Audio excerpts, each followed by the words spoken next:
Bonsoir, bienvenue à un nouveau volet du suivi des petits porteurs. Ce soir, on reçoit Xavier. Bonsoir Xavier. Salut Denis, ouais, c'est Xavier, bonjour à tous. Bonjour, le plus célèbre des trend followers après Christophe, à égalité avec Christophe, on va dire. Avec égalité avec plein de monde, il y a plein de gens qui font du trend following et qui Ouais. sont très très bons. Donc, pour rappeler un peu à tout le monde, on avait fait une série d'interviews de petits porteurs à l'été, Ouais, cet été, et puis là, on essaye de tous les revoir un peu pour savoir vers quel mois ils ont acheté la Lamborghini. Hein, c'est ça? ouais, alors c'était pas avec moi je crois, hein, Donc, Xavier, donc ton pseudo c'est XS Trading, hein. Donc, Ouais, si je c'est me ça. souviens bien, toi, tu avais plutôt le profil trend following long terme, hein. C'est ce que je tente de faire, oui, tout à fait. Que je tente toujours, mais bon, la période des derniers mois, voire des dernières années, j'ai pas réussi, enfin, je les ai pas trouvés très propices au trend following, au moins comme je le pratiquais. D'accord. Parce on a eu Pixel aussi en interview la semaine Ouais, dernière, et qui ouais, nous a j'ai dit vu, qu'en ouais. fait, il avait fait pas une année top. Et toi, qu'est-ce que ça a donné? Alors moi, cette année, j'étais légèrement positif, mais rien d'exceptionnel, hein, quelques points, quoi. Et encore, je les ai faits sur la fin de l'année, hein. Je les ai faits sur les deux derniers mois, quoi. Donc, Alors, ouais. Comment ça se fait ça? Parce que quand on voit sur Twitter, tout le monde a fait 500, 1000, 1500 et plus de pourcents. Et alors tout le monde, mais pas moi, hein. J'ai là, jamais dit que j'avais fait autant. je commence à gratter un peu et je me rends compte qu'en fait, ceux qui ont fait ça, ce sont principalement des débutants. Parce que toi, ça fait combien de temps que tu es en bourse, Xavier? Alors moi, ça fait très très longtemps que je suis en bourse, mais on va dire que j'y suis sérieusement depuis 2018. D'accord, ça Et fait. j'avais commencé en 99, hein, donc, mais en mode je laisse courir mes gains et mes pertes, hein. Donc je vais essayer de tout courir. D'accord, Et donc j'ai fait plus de pertes que de gains et à un moment j'étais pas très bien, mais donc ça c'était avant. d'accord. Pareil. Tout pareil. Donc Et voilà.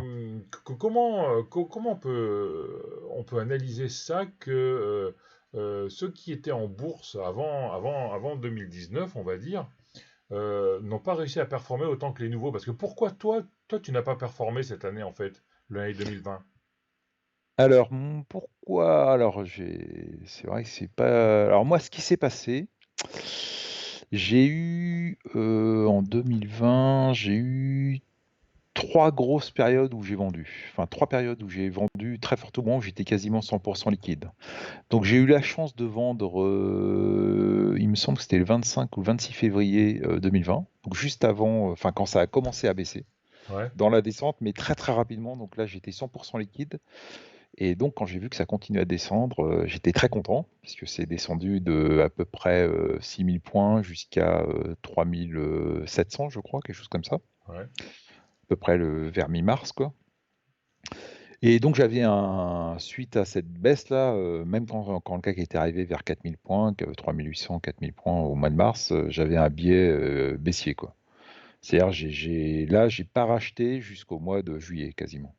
Donc, toute la hausse qui s'est passée de mars à juillet, j'étais trop frileux et j'étais maximum investi à 20% de mon portefeuille, quoi. d'accord. Mais la descente, tu l'as pas prise.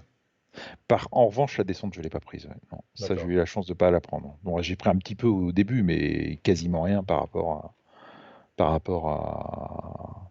C'est-à-dire que l'écart de mon portefeuille entre le plus haut et le plus bas, j'avais maximum 10% Mhm. entre mon plus haut de l'année 2020 et mon plus bas de l'année 2020. D'accord. Donc j'ai vraiment stagné tout au long de l'année, quoi. Y D'ac- compris pendant la grosse baisse. D'accord. Donc, Et- t'as pas pris la baisse, t'as pas pris la hausse, et après, tout le range de l'été, t'as fait quoi? Qu'est-ce que t'as foutu? Alors, range de l'été, c'est là que j'ai commencé à rejouer. Et donc, en train following, le range, c'est pas très porteur, quoi. Donc, j'ai fait beaucoup de moins 3%. J'ai fait quelques réussites quand même, hein. À l'époque, je t'avais présenté Xilam, hein. On avait fait ensemble la première interview le 14 juillet, d'ailleurs. Ouais. Et je t'avais dit que j'allais prendre Xilam. Et je l'ai prise et j'avais fait une belle perf avec. Mhm. Mais après, elle est rebaissée. Donc, je suis sorti sur stop. Et bah, toute cette période-là jusqu'à novembre, hein, c'est ça, où et ben, j'ai pas performé. Et d'ailleurs, alors que je dise pas de bêtises, hein, la semaine de 31 août, j'ai tout vendu parce il y a eu un signal de baisse cette semaine-là. Ça avait monté puis rebaissé fortement et j'ai tout vendu cette semaine-là. Mhm. Donc j'étais 100% liquide. Donc il se trouve que 4 semaines après, il y a eu une grosse baisse aussi. Mais là, vu que j'étais quasiment liquide, j'ai pas trop subi cette baisse-là. C'était la semaine du 21 septembre. Donc là, je faisais des allers-retours, mais rien de probant. Je faisais du flat, du -3, enfin rien de spécial.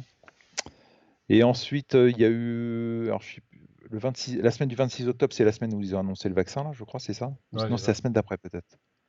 C'est la semaine d'après, c'est la semaine quand ça commence à monter. Et ben, ouais, non, c'est cette semaine-là. Et cette semaine-là, j'ai de nouveau tout revendu Ah oui, parce que moi, toutes mes valeurs que j'avais en position, quand le CAC a fait, je sais plus combien, il a monté à fond là, bah, toutes mes positions étaient dans le rouge, quoi. Donc là, j'ai paniqué. Je crois que Pixel avait aussi paniqué, il avait tout revendu aussi. Et donc bah, j'ai tout vendu et puis voilà. Et là j'ai recommencé. Par contre, alors là, j'ai pas fait comme la dernière fois, comme j'avais fait au mois de mars et j'ai attendu des mois avant de racheter. Là, dès la semaine d'après, j'ai commencé à racheter. d'accord.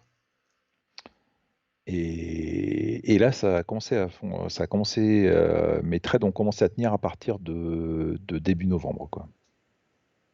Début novembre, ça a commencé à tenir. D'accord. Donc là, et là, depuis mi-novembre, début décembre, j'ai un taux de réussite qui a largement augmenté parce que je t'ai expliqué, à l'époque, j'avais un taux de réussite de 20%, en fait, pas plus. Donc 80% des trades étaient flat ou perdants, légèrement perdants, mais perdants. Voire beaucoup perdants, enfin un peu plus perdants quand j'oubliais entre guillemets de mettre des stops, mais bon, c'était pas terrible. Et là, depuis, oui, donc je disais depuis enfin mi-novembre, début novembre, mi-novembre, là, mes trades tiennent beaucoup mieux, là. Ouais, Ouais, donc là, j'ai un taux de réussite plutôt autour de 60-70%. d'accord. Voilà, donc là, ça tient beaucoup mieux. Donc, ce que je fais très souvent maintenant, vu que j'en ai un petit peu marre de me prendre des -3 tout le temps, c'est un peu quand même embêtant. Je vends assez rapidement, dès que je fais 4-5%, je vends un tiers de ma position et j'essaye de laisser courir le reste. D'accord, maintenant tu fais Voilà. ça alors. Et, Ouais, et j'essaye tu, de et tu faire ça penses plus qu'en souvent. faisant ça, tu aurais mieux performé cette année? Bah, disons que j'aurais fait un peu moins de -3%. J'aurais fait plus de flat ou plus de trade flat, ouais, je pense. Donc j'aurais un petit peu mieux performé, ouais.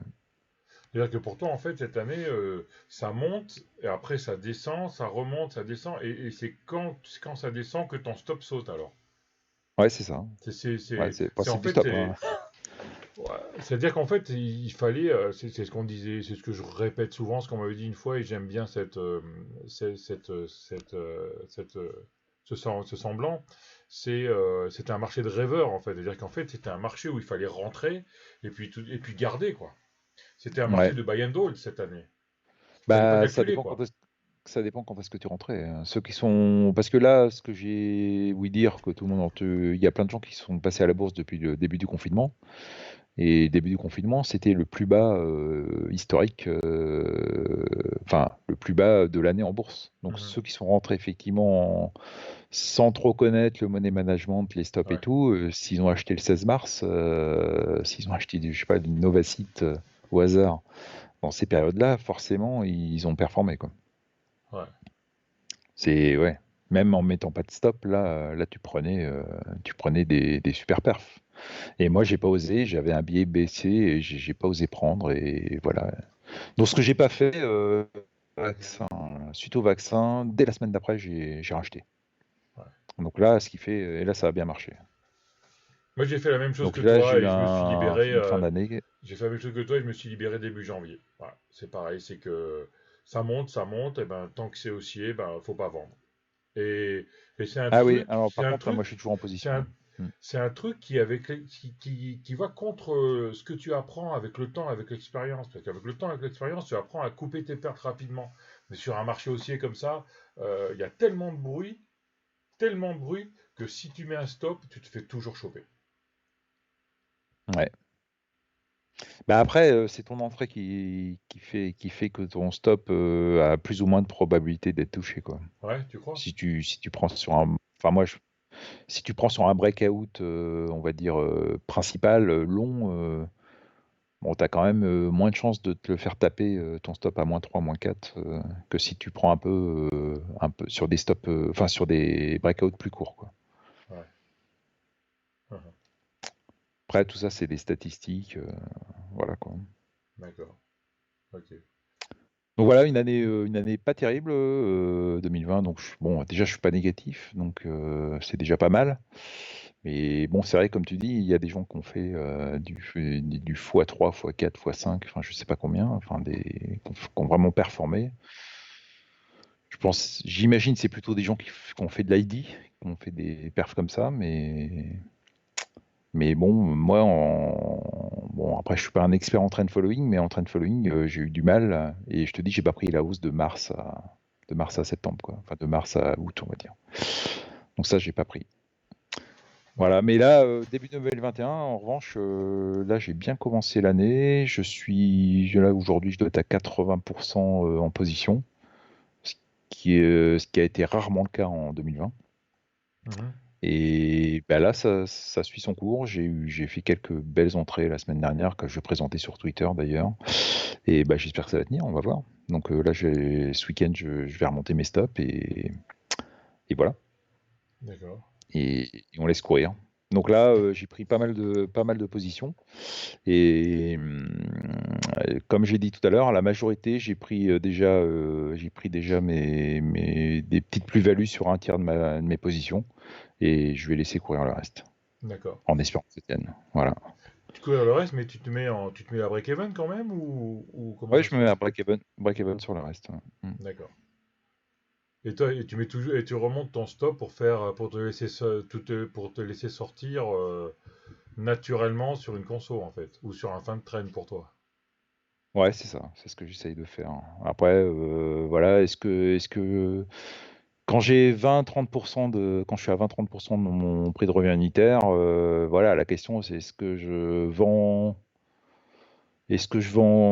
remonte vraiment très serré mon stock ou est-ce que je laisse vivre un peu la valeur? Voilà, c'est toute la question que je me pose aujourd'hui, parce que j'ai quand même des trades qui sont à 20-30% là.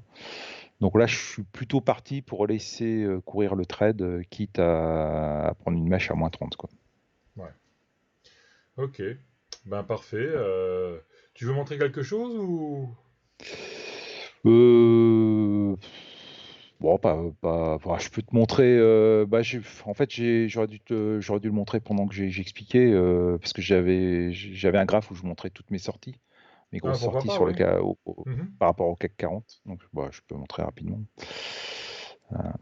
Je vais partager l'écran. Oui, donc là, C'est on voit ton graphe. Oui, explique-nous un peu. Alors voilà, c'est le CAC 40. Bah, c'est simplement ça permet de visualiser les moments où je suis sorti, hein. Donc toi, j'étais sorti déjà en 2019 là, suite à une baisse de quelques semaines. C'était au mois d'août 2019. Donc là, j'étais 100% liquide Ouais. quand je me mets à out là. Et là, j'ai eu la chance de sortir ici là. Quand j'ai vu que ça cassait ici les 5000, c'était combien? 5800. Là, j'ai tout sorti là. J'ai même plus attendu mes stops, j'ai tout sorti. Ouais. Et là, il se trouve que j'ai fait une fois, parce que là, ça a pris vraiment très très cher. Donc là, j'ai eu de la D'accord. chance de faire mon choix. Là, j'ai eu une petite panique, ce que je disais tout à l'heure, hein, au août, pareil, hein, j'étais sorti quand Ouais. ça avait cassé les 5000 points, là, je le sentais pas, donc je suis ressorti. Là, Ouais. dans cette période de remontée, j'avais rien fait, enfin, ou quasiment rien, j'étais quasiment pas investi, ce que j'ai expliqué tout à l'heure. Et là, au mois d'octobre, là, c'était l'annonce du vaccin, pareil, je suis ressorti 100% de ce que j'avais.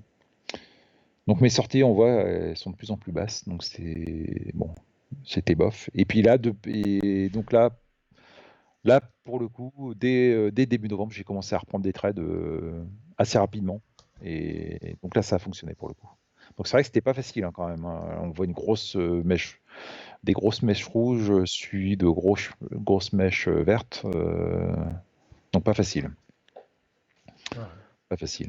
Donc Ouais, voilà, c'est vrai juste quand on pour. voit comme ça, c'est vrai qu'avec pour un trend follower, embarrassant, ouais. Ah bah ouais, hein. Bah déjà nous on n'aime pas les ranges comme ça. Ça c'est des trucs. Enfin quand tu fais du trend following ça marche pas. Ça bon ça normalement tu sors rapidement avec tes stops. Donc normalement tu sors par là t'es sorti. Et puis alors les autres là où je suis sorti c'est moi c'est psychologique là. Moi je suis sorti parce que je voyais que ça allait pas, hein. Tu vois la mèche commençait à aller un peu bas et je me suis dit je sors complètement. Alors il se trouve que quelques semaines après c'est descendu. Mais tu vois, là, en 2019, là, c'est remonté direct. Donc là, là, mon truc, c'était pas terrible, quoi. Ouais. Tu vois, ce qui m'avait fait peur, c'était cette mèche-là, là. Quand j'ai vu une grosse baisse et je vois que ça rebaisse et tout, je me suis dit, putain, ça va encore continuer. Et donc, je vends tout.